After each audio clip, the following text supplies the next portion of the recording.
The Word of God is alive and powerful, sharper than any two-edged sword, piercing even to the dividing asunder of soul and spirit, and of the joints and marrow, and is a critic of thoughts and intents of the heart. All Scripture is God-breathed, and is profitable for doctrine, for reproof, for correction, for instruction in righteousness, that the man of God may be mature, thoroughly equipped unto all good works. Study to show thyself approved unto God, a workman that needeth not to be ashamed, rightly dividing the word of truth. My son, do not forget my teaching, but let your heart keep my commandments. For length of days and years of life and peace, they will add to you. How happy are those who hear the word of God and obey it. In preparation for our study of the Word of God, the next few moments will be devoted to silent prayer, hilom nga pagampo. Ang atong tumong mao ang pagsiguro nga kita mapunan sa balaang Espiritu Santo as we approach the Word of God. So gikinahanglan ang hilom nato nga pagampo sa usag-usa, kay kini magahatag kanato sa privacy of the priesthood and makes the option of confession possible if necessary. Therefore, let us pray.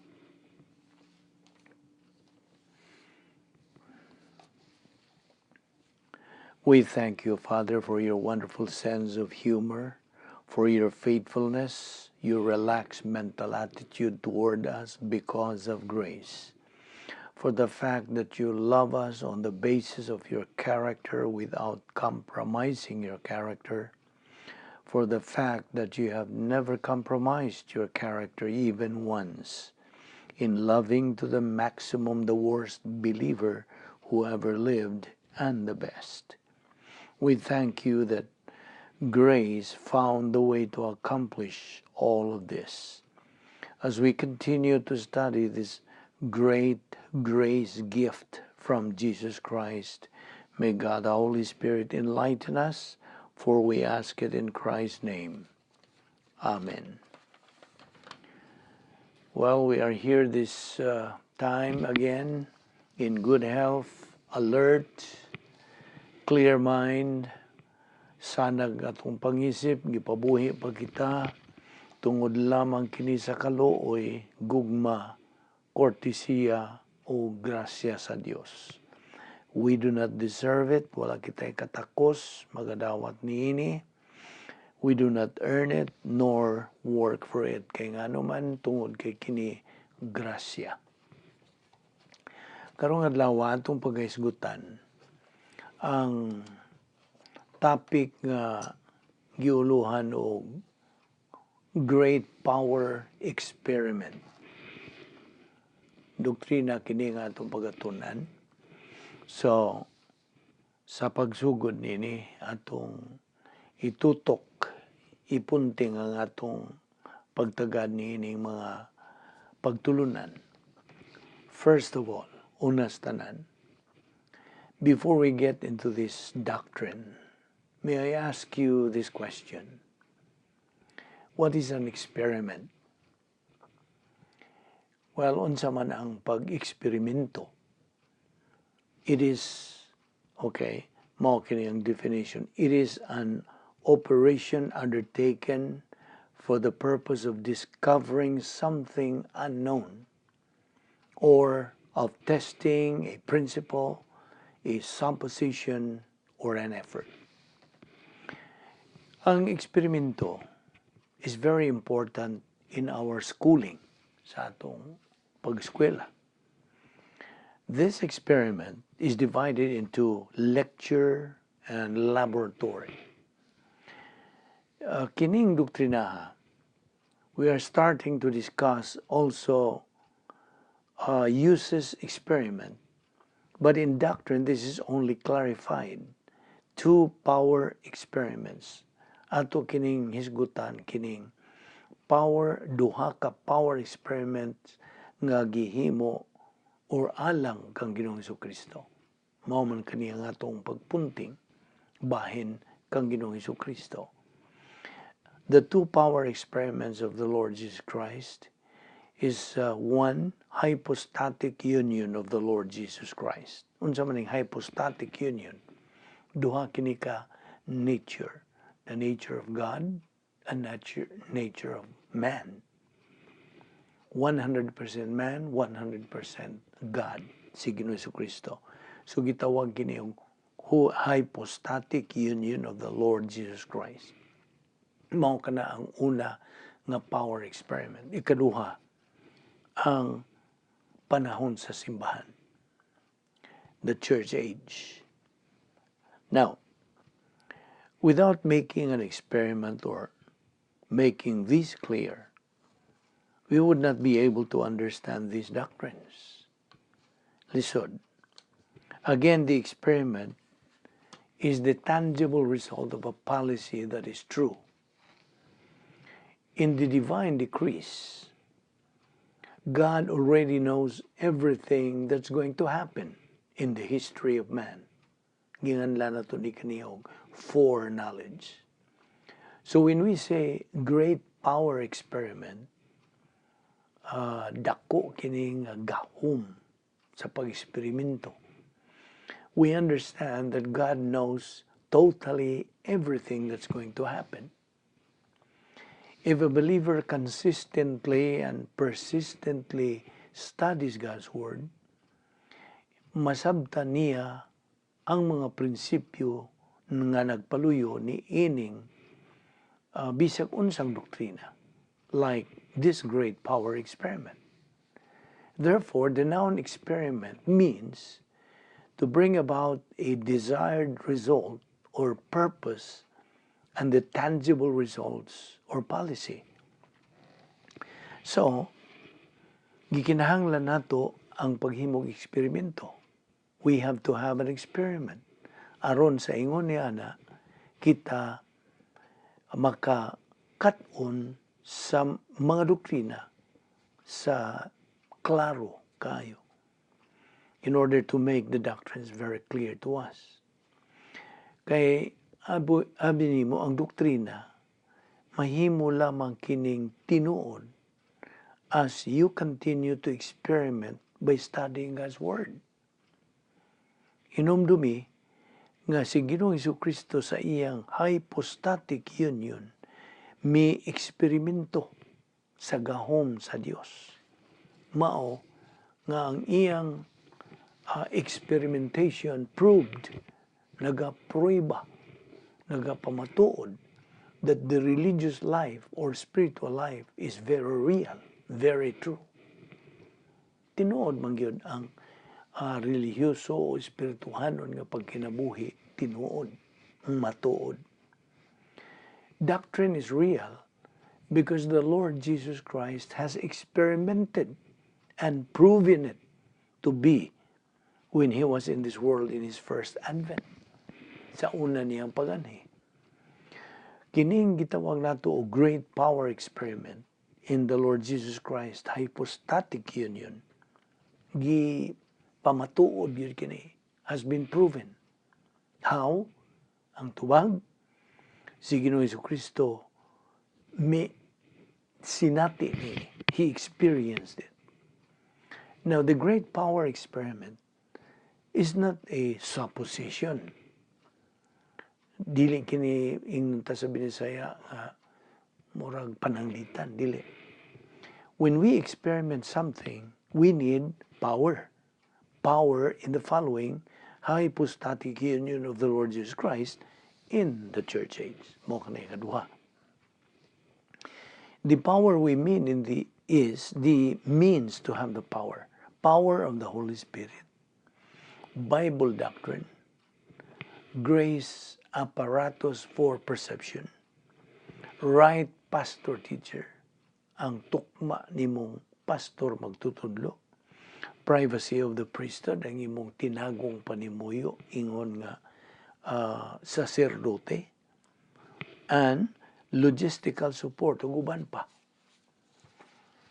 Now, our Lord's victory is a result of His strategic victory. Because the Lord Jesus Christ was successful and a winner. Mananaog siya. We believers should execute our spiritual life aron sa ingon niya na atong makabot kining atong tumo nga mao ang tactical victory ingon nga mga magtotoo. Hinumduman nato nga kitang mga magtotoo will face our Lord Jesus Christ during the bima, the judgment seat of Christ. Now, what is the ending or end result of this great power experiment? Ang tubag sa pagkabanaw, resurrection. That is the terminus o kinutuban o sangkuan ni ining gitawag natong great power experiment. Si Ginoong Jesucristo mo imitapos niini with that power. In our case, sa atong bahin, ang terminus o kinutuban nato is also our resurrection of the church.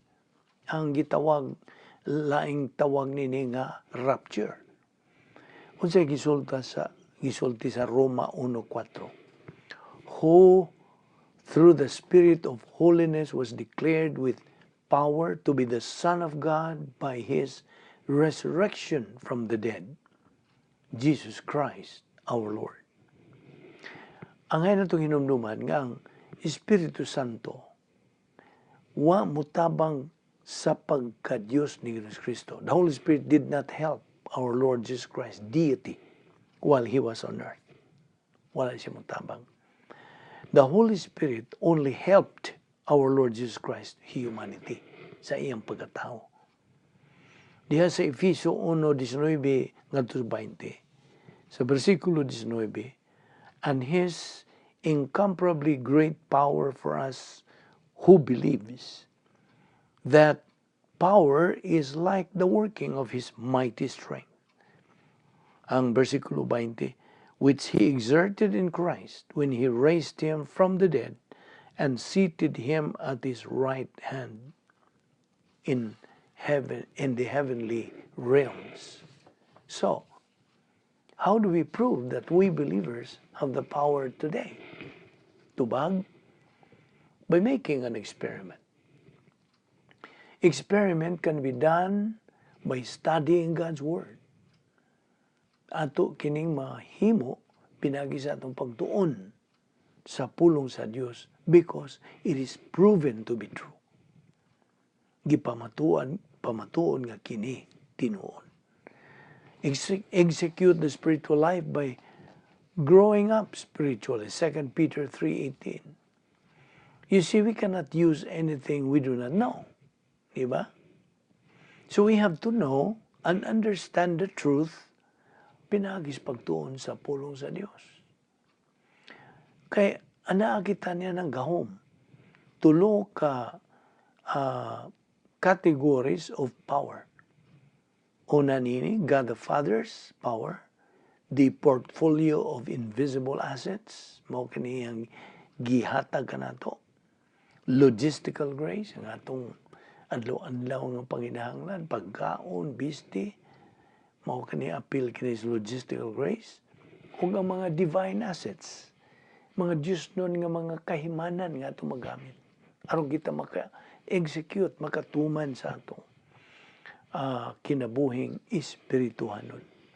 So, God the Father's power, God the Son's power, o God the Holy Spirit's power. So we have three powers, three categories of power. The power of God the Father, power of God the Son, power of God the Holy Spirit. Sa ang sama gihapong gahom nga dinha kang Ginoong Jesucristo sa iyang hypostatic union, we now have it right now. Ana-ana ka nato karon. Nahibaw ka ba niya na? Not all believers make use of this great power experiment. Only believers who are executing nagatuman sa plano sa Dios pinaagi sa ilang pagkinabuhing espirituhanon ingon nga mga magtotoo. Our Lord had been victorious in this strategic victory. Mananaog siya. A believer has reached his strategic victory, niya nang higayon nga mudawat siya sa kaluwasan at the point of salvation. Kaya ang tactical victory niya ng maong magtotoo is reached after his successfully executes the protocol plan of God in phase 2. Inumdum ka ba sa tulo ka bahin sa kaluwasan? Sa plano sa Diyos? Ang una nini maong kaluwasan. Believe on the Lord Jesus Christ and thou shalt be saved. Ikaduha, believer in time. Ang magtotoo niini nga itong panahon. Aron siya mutubo. Tumano niya ang sugo diya sa 2 Peter 3:18. But grow in grace and in the knowledge of the Lord and Savior Jesus Christ. Ug ang ikatulo, mao ang believer in eternity. Diin, kuhaon siya, he will die physically and then enter into eternal life. And it is stated in God's Word in Revelation 21:4 nga ang maong magtotoo nga bibiya, mitaliwan, gikaning kalibutan na. Naong sa naong na siya nga to sa Diyos, he will be face to face with God, and he is in a place of where there is no more death, no more suffering, no more sa wala na yung OSN, kay siya na naman uban sa Diyos. So, mao kaniyang tulo kabahin sa plano sa Diyos. Now, kadtong tulo ka gahom, the three powers, mao kaniyang ato karong naangkon gikan sa Dios. So, ang Roma 1:4 nagasulti diha, in the power of His resurrection. That's our Lord Jesus Christ's great power experiment. Sa Efeso 1:19-20, mao kani ang great power experiment niining panahon sa simbahan. Divine omnipotence of the Godhead, God the Father's power, God the Son's power, and God the Holy Spirit's power. So, kining tulo kamatang sa mga gahom bring about the desired result of our spiritual life sa atong spiritualong pagkinabuhi. We have to study God's attributes, ang iyang mga kinaiya attributes, in order that we will know who and what God is. Unsa ang iyang gahom ug ang iyang plano. Mora kini ang paagi nga atong mailan kinsa ug unsa ang Dios. Why lain? Pagtuon lamang sa pulong sa Dios. It was God the Holy Spirit's power that raised our Lord Jesus Christ during His resurrection.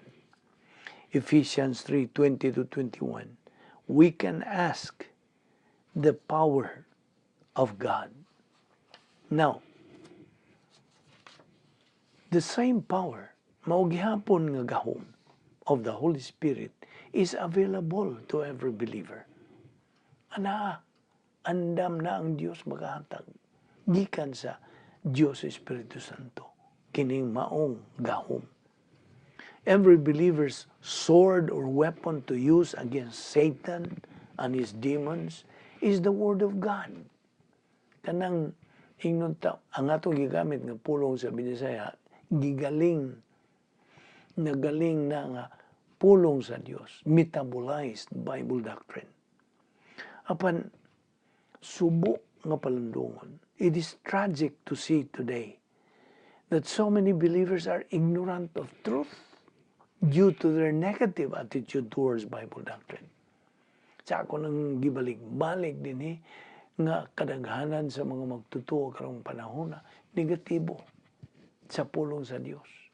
Pagtuon sa pulong sa Dios. Sa ibot pasabot, ang ilang attitude towards the Word of God is negative. So wala sila'y gana, wala sila'y kaikag, wala sila'y interes, wa sila'y panahon kunuhay pagtuon sa pulong sa Dios. It is tragic.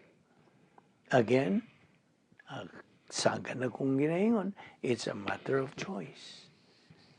Naraman sa pagpili sa tao ba? Sa magtotoo. But the believer who executes his spiritual life inside the divine atmosphere is the winner. Nasayod na magitan niya na. Kaya duha ra mong kaklase mga magtotoo ni kalibutan na. Duha ra ka klase. Ang usa pildiro, ang usa mananaog. Either winner or loser. So na kay kapilian. Buot ka gustong ma-winner na tuni ang pulong sa Dios. At tagi og panahon, interes, kaikag, og kainit sa pagdoon sa pulong sa Dios. Mao ka ng pagi aron ikaw mahimong mananaog nga magtotoo. Again, it's a matter of choice. Now, dunay hinumdum ka sa area of spiritual adulthood. Tulo ka klase, spiritual self-esteem, spiritual autonomy, and spiritual maturity. So mao kini ang atong pagpahinumdum sa atong kaugalingon. Now, sa virgin conception ni Ginoong Jesucristo, mao kana ang usa sa great power experiment ni Ginoong Jesucristo. Mao to'y una. Ikaduha, in Christ virgin birth, sa iyang pagkatao nga birhin. In Christ life on earth, pila ka tuig siya na kinabuhi din eh. Katluan og tulo ka tuig, 33 years. In Christ spiritual death on the cross. Iyang pagkamatay doon sa cross. Mao kana ang usa sa great power experiment. Og ang iyang pagkabanhaw, ang iyang pagsaka ngadto sa langit, ug ang iyang paglingkod na sa tuong kamot sa Dios nga Amahan. Mao kini appeal sa great power experiment ni Ginoong Jesucristo. Our Lord's earthly life was full of truth, puno sa kamatuoran. In fact, He was the truth. Nandun ka sa John 14:6, I am the way, the truth, and the life. No one comes to the Father but by me. Now, in Luke 2:51-52, he grew in wisdom and stature, physically in favor with God and men. The omnipotence of God, the Holy Spirit, mao'y nagasustento sa iyang pagkatao samtang siya nagasinati sa iyang pasyon, sa iyang pagsakit. Our Lord's first royal title, as we know, is Son of God. Mao ka nang una niyang royal title, Son of God. Ang atong Ginoo nga second royal title is Son of David. Our Lord's third royal title, King of Kings and Lord of Lords.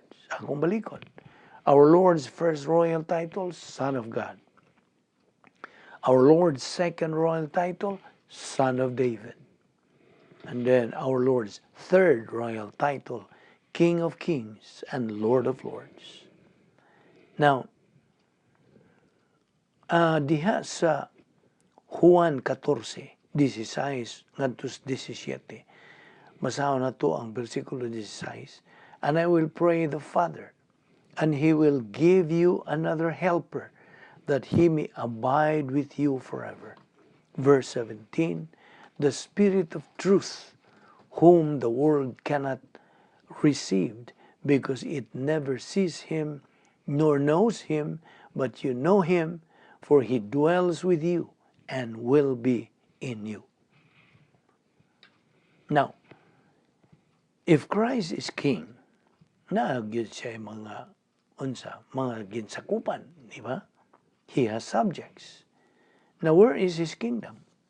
Answer, in every believer. Ana diha ang iyang gingharian sa matag magtotoo.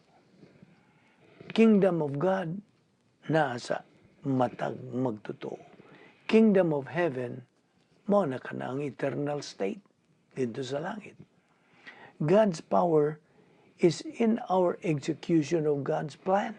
Ana diha ang gahom sa Dios sa atong pagtuman, pag-execute sa plano sa Dios sa atong kinabuhi. It is God's power that enables us to make use of God's plan. Gahom kini sa Dios. Where is our Lord Jesus Christ's power? Well, while He walked on this earth, samtang dinhi siya nagkinabuhi dinhi sa yuta, He at the same time was holding the universe, controlling the world. Tiyan mo na. Samtang siya nagalakaw, lakaw dinhi dining yuta. At the same time, sa sama usab nga higayon, siya nagakupot, nagagunit sa universo o nagakontrol sa kalibutan. John chapter 1 verse 3, all things came into being through Him, kang Ginoong Jesucristo. Colossians 1:16-17, for by Him all things were created. Now, again, akong balikon kining great power experiment. Kining great power experiment is regarding the hypostatic union of the Lord Jesus Christ, true God and true man. And the second is of the church age, the great power experiment of the church age, panahon sa simbahan. Kining maong gahom kini sa pagkalabaw magagahom sa Dios, bahin kini sa pagsangkap sa Diyos sa matag magtotoo. God's provision. So believers can now use this power. Kitang mga magtotoo makagamit na nining maong gahom. But it needs the believer's decision. Imong himo og decision to decide whether you wish to be a winner or a loser. See? Nakakapilian. Use your free will or volition. Our Lord Jesus Christ used this power while on this earth. Mao katoy gitawag og prototype divine dynasty. Prototype man ang kang Ginoong Jesucristo. Ato karon nga mga magtotoo unsa. At kaning ato karon mao ning operational divine dynasty. Ang kang Ginoong Jesucristo mao ang prototype ang ato operational divine dynasty. So ang kang Ginoong Jesucristo prototype divine dynasty mao katoy nakapahimo niya nga unsa mananaog, strategic victory. It was the Lord Jesus Christ who originally used this great power experiment. Siya ang original nga migamit nining maong gahom. And it was proven to work. Nga na matuod yun, naklaro yun, naagyo'y pruiba. Iyag yung gipamatuod. So we believers, kung kita mamupuyo niya ng operational divine dynasty, nga mao ka na ang atong royal palace, this power, this great power experiment will definitely work. Kini musalir lang inunta sa atong binisayang pagsasulti. Musalir lang kini maong gahom kung na kita sa sod sa operational divine dynasty. Dili kini musalir gawas niya na. Nainumdum ka ba sa atong gisgutan? Ngawa na perfect environment ng kalibutan na. Human niya itong perfect environment nila ni Adan o ni Eva. There is no more perfect environment. Human sila malaglag. Ang nagpabilin nga perfect environment karong panahon na mao ang operational divine dynasty, the royal palace of every believer in Jesus Christ. O kana ana sa atong alimpatakan. Because the Christian life, I repeat, is a mental attitude life. So, musalir lang kining maong power experiment, gahom, gamhanan nga, gahom, nga experiment, musalir lang kini kuna kita magapuyo sod sa operational divine danosphere. A person who believes in the Lord Jesus Christ becomes automatically a new species. Bago siyang binuhat, a new creature. Subo nga palandungon nga daghang mga magtutuo. Wa kaibaw nini, wa masayod nini, wa alamag nining maunggahom. That this power has to be decided, a decision to use this power. And number 3, they do not know how to permanently use this power. Wa sila lamang. John 1:3, all things came into being through him. Colossians 1:16-17, because through him all things were created. Now, samtang si Ginoong Kristo misinati sa iyang pagsakit, his passion, ang iyang pag-antos at the cross. He was holding the universe. Pinagi sa iyang pagka-Diyos, dili ang pagkatao. He held it. Iyang gikuptan, gigunitan. Og ang mga milagro nga gihimo ni Ginoong Kristo were done through his deity. Pinagi sa iyang pagka-Diyos. Pangutana, what is the omnipotence of God? Unsa man bupat sabot, omnipotence of God. This means the omnipotence of the Godhead. Umingon ganito Godhead, Diyos nga Amahan, Diyos nga Anak, o Diyos Espiritu Santo. Mao ka na ang Godhead. Now, omni means all, tanan. Potence, or potence, power, gahom. So, ang Diyos di ay gamhanan sa tanan. All powerful. The Godhead is all powerful. Gamhanan sa tanan. God's plan is perfect. Kaya nga naman, kaya ang plano, gikan man sa Diyos. God's plan is perfect. And since God is perfect, His plan is perfect. Everything that happens in life is perfect. God is infinite and eternal. He exists eternally in 3 persons. 3 persons in one God. Each person has exactly the same power and omnipotence. Silang mga sakop, silang tulo na sakop sa Godhead. Ani sila. Susama exactly the same power and omnipotence. Pangutana na po. Can God create a boulder that He cannot carry? Na mga pangutana bang uban, mga piniluso po, makabuhat pa kuno ang Diyos og dako kayong bato, a boulder that He cannot carry. This question is wrong. May pagkabinuang nini. That premise is already wrong. This question is in line with Satan's question. Can you turn the stone into bread? Nahinomdom ka. Samtang tinta lang atong Ginoo dito sa desert. Tintal ni Satanas. Can you turn this stone into bread? Gigutom ka na ba? Now, ang pagka-omnipotente o pagkalabaw nga makagagahom sa Dios, dili kini ma-separate from His holiness. Unsa man ang tulo nga nagakompose ang holiness. God's justice, God's perfect righteousness, and God's love. Ayaw na kalimti. Justice, righteousness, and love. All perfect. Mao ni nagakompose sa iyang pagkabalaan.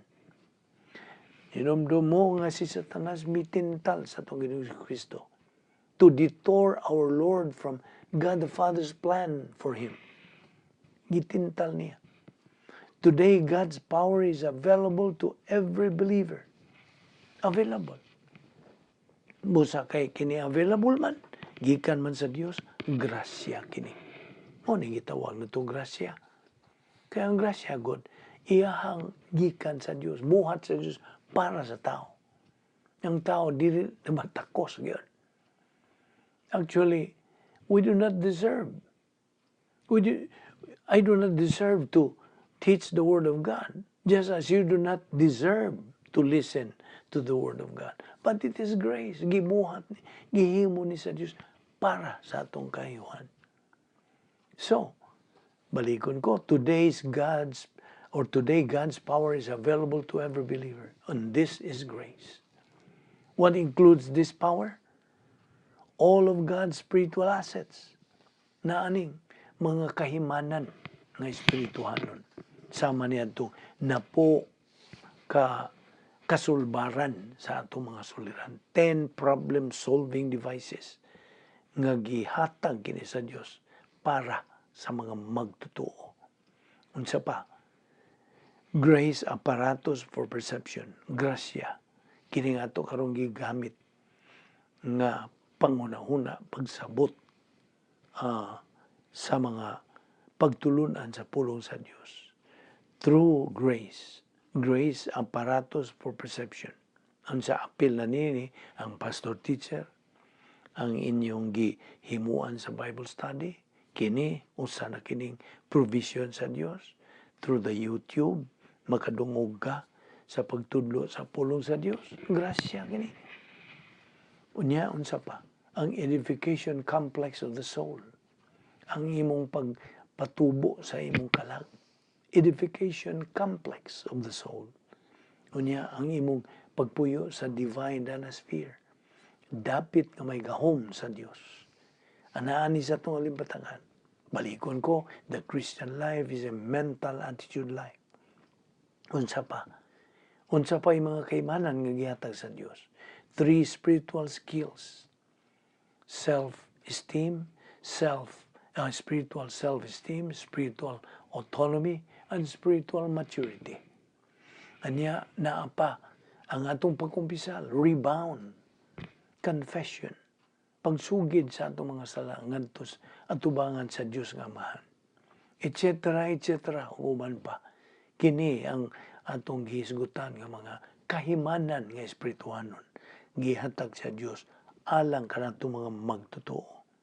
Na pangutana, when did this great power experiment start? Diin man gyud magsugod. Well, let's review the dispensations. Ang dispensations, mga ingnuta, mga kapanahunan. Okay?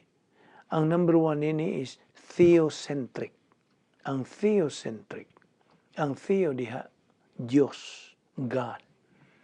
So, ang centric, ingnuta, ang sentro. So therefore, sa in English, ingno na ito nga God-centered. Mo ito'y una nga dispensation. Ikaduha, Christocentric. The Lord Jesus Christ-centered. Mo itong sentro. And then the third is final destiny. Mo ni eschatological. Final destiny. Ang atong dadangatan dito sa eternidad. Uban sa Dios. Now, under the theocentric, ubos nini, namutang kining panahon sa mga hintil, ikaduha panahon sa Israel, nasod sa Israel.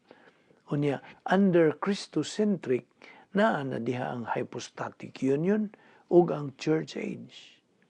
So, okay, ang kining eschatological, the study of the future, okay, apil na dinhi ang tribulation period ug ang millennium, ang 1,000 literal years of Christ's reign on this world, on this earth. Now, okay, kanusa magsugod kining great power experiment? It started during our Lord's virgin birth and ended at His resurrection.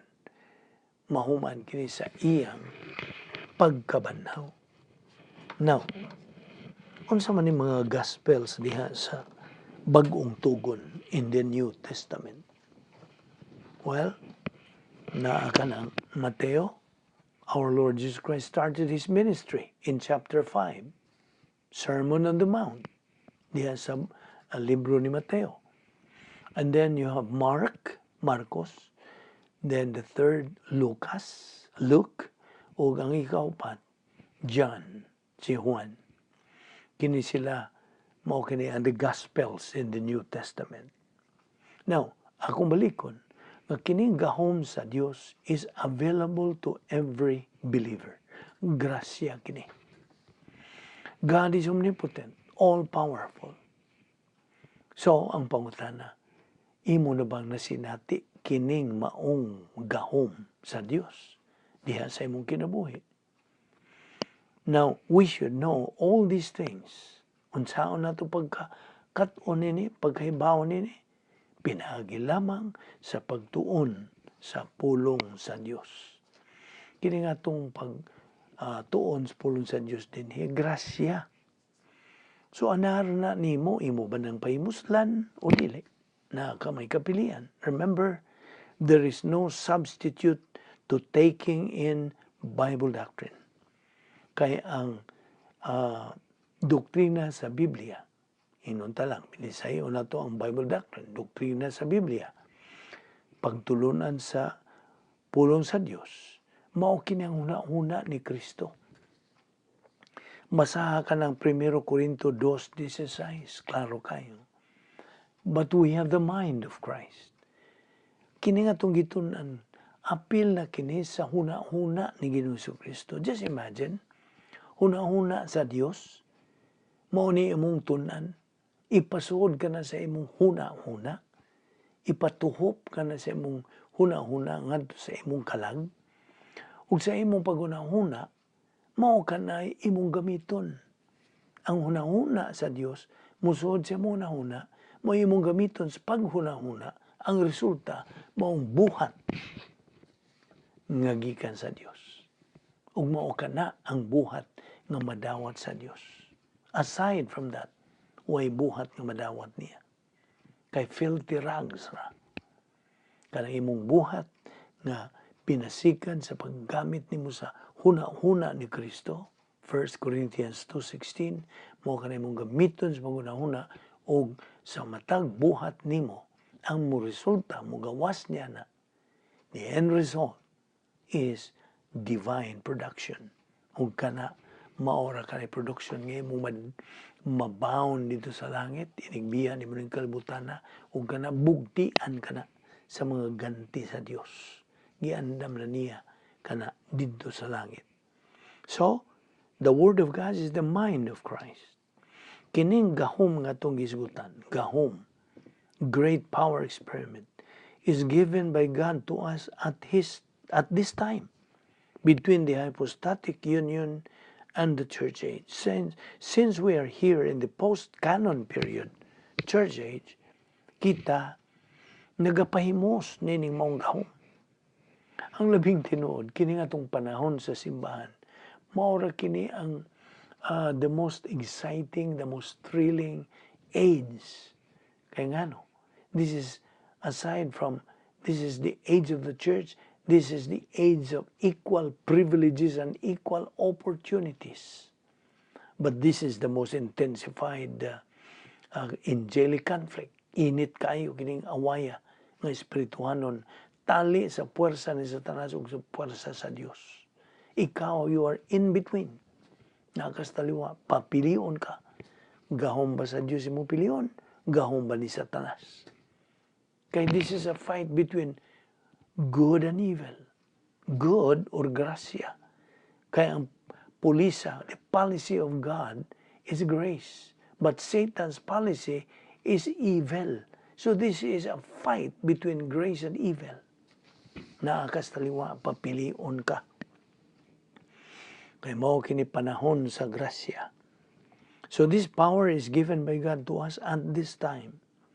Since we are here in the post-canon period, humana ang pagsuwat sa Biblia, we are enjoying this power. Are you? Mao ni pangutana. Well, it's a matter of choice gihapon. Nara sa imong pagpili. The Old Testament believers were saved by looking forward to the cross. Kita nga mga Old Testament believers, we look backward to the cross also by faith. While our Lord Jesus Christ was here on earth, He used the prototype divine dynasty. Unsa nga to? operational divine dynasphere. We believers in the church age are now supposed to use our operational divine dynasphere. Pangutana, nagagamit ka ba niya na? O nagapuyo ka ba diha sa sod sa operational divine dynasphere? Now, di ba itong description nini? Kung naa ka sa sod sa divine dynasphere, operational divine dynasphere, you are as good as God is good. Ngano? Tungod kay, wa kay gibuhat nga sa, limpyo ka sa sa. That's the only way nga ikaw malimpyuhan sa mong sa. Kay tuwa ka sa sod. Apan sa panahon nga mukuhit na po na imong kinayang mga sa, buhat og sa, out you go. Mahigawas na po ka, o ikaw sama sa prodigal son, latuso na po ka, pantuno na po ka sa Diyos. Pabalikon ka niya. So, nagihan po i-provide ang Diyos. The recovery technique of rebound, 1 John 1:9. If we confess our sins, God is faithful and just to forgive us our sins and to cleanse us from all unrighteousness. Sud na po kang balik. Sumo ka na ang panahon o higayon lamang kita makagamit ni great power experiment. Now, our Lord's ministry was divided into two. Matthew 5, Sermon on the Mount, He presented Himself as the Messiah. Numdum ka. And number 2, He presented Himself as the Prince, ruler of the church. Prinsipe nga ruler sa simbahan. He first pronounced and presented about the mystery doctrine. John 14:17. Kini nga itong gihisgutan nga mga pagtulunan sa Biblia, apil na kini sa ginganlan og mystery doctrine. Nganong mystery doctrine? Tungod kay kita niya niining mystery age, the church age. Ang pulo nga mystery, gihubad ni gikan sa original nga Griego nga pulong mysterion. Ang mysterion ang buot pasabot ni mystery, hidden, tinago. So, kini nga itong gipangtun-an, tinago, mystery doctrine. Okay? So, mo ka na nga pahimangnuan kita sa Dios, gipahinumduman, gamita ang gahom, aron ikaw mahimong mananaw. Our Lord Jesus Christ presented His credential as Messiah. Apan, gidawat ba siya? Gidawat ba siya sa mga Hudyo? They rejected Him. He was rejected by His own people, gani. Mga Hudyo. So after the rejection, human nila isalikway si Ginoong Kristo. Our Lord changed His tone, usob ng iyang unsa. Ang iyang padayag, ang iyang sinultihan na usob na. And instead, He introduced the mystery doctrine of the church age. Kini nga itong ipangtunan mo, kini ang mystery doctrine sa panahon sa simbahan. Ug dinhi nato ipadayon sa atong pagtuon niini, may tungod sa pag-reject sa mga Hudyo kang Ginoong Kristo ingon nga ilang manluluwas. Magampo ta. Ato karong iduko ang atong mga ulo ug atong piyongon ang atong mga mata. Ato karong ipahinungod kining pipila ka mga gutlo niadto nga niya dinhi sa atong pagtuon sa pulong sa Dios kinsa wa pa kanila sa ilang kinabuhi si Ginoong Kristo. Ug nga sila wa pay paglaom ug wa pay kinabuhing dayon. Tingali wa ka pa makahimo niya ng labing lilhong desisyon sa tanang desisyon. Si Ginoong Kristo midawat sa matagsa dito sa iyang lawas. Samtang gilansang og gibitay niya sila dito sa krus. Iyang gidawat ang tanan tang mga sa. Lakip na ang mga sa nga ato pang pagabuhaton. 1 Pedro 2:24. Si Ginoong Jesucristo mo'y mipuli sa atong dapit. Gihukman siya sa Dios nga Amahan, tungod kinapuno naman siya sa atong mga sa. Ang tinuod ra ba kita unta ang ilan sang sa cross tungod sa atong mga kasalanan. Siya mo'y gihimo nga sala, kinsa way labot sa sala tungod kanato. Aron lamang nga kita mamahimong pagkamatarong sa Dios diha kaniya. Ang imong pagtagad higala ngadto kang Kristo mao'y magadeterminar sa imong dayon nga kaugmaon. Apan ang imong kabubuton mo'y giagad. Kung dawanton mo si Ginoong Jesucristo ingon nga imong Dios ug manluluwas, ikaw hatagan og kinabuhing dayon ug maluwas ka. Apan kung imo siyang isalikway, ingon nga Dios ug manluluwas, maimo ang dayon nga paghukom. Imo ang pagpili karon. Matud pa sa Juan 3:36, siya nga motuo sa anak makabaton og kinabuhing dayon. Apan siya nga dili motuo sa anak, dili makabaton og kinabuhing dayon. Hinunua ang kapungot sa Dios magapabilin diha kaniya. Busa, tumuo ka kang Ginoong Hesus ug ikaw maluwas. Magampo ta. Amahan namo nga Dios, nagapasalamat kami kanimo sa imong bililhong mga pulo nga among nadungog nakatunan niining adlaw. Amo karong nasabtan og klaro tungod sa ministeryo sa Espiritu Santo nga kami maluwas di ay pinaagi lamang sa among pagtuo kang Ginoong Jesucristo ingon nga among Ginoo ug manluluwas. Nagapasalamat kami kanimo Ginoo niya ng kaluwasan nga imong gihatag kanamo pinaagi sa imong bugtong anak ang way bayad nga gasa gikan kanimo. Kining tanan among giampo tungod sa mahal nga ngalan ni Ginoong Jesucristo. Amen.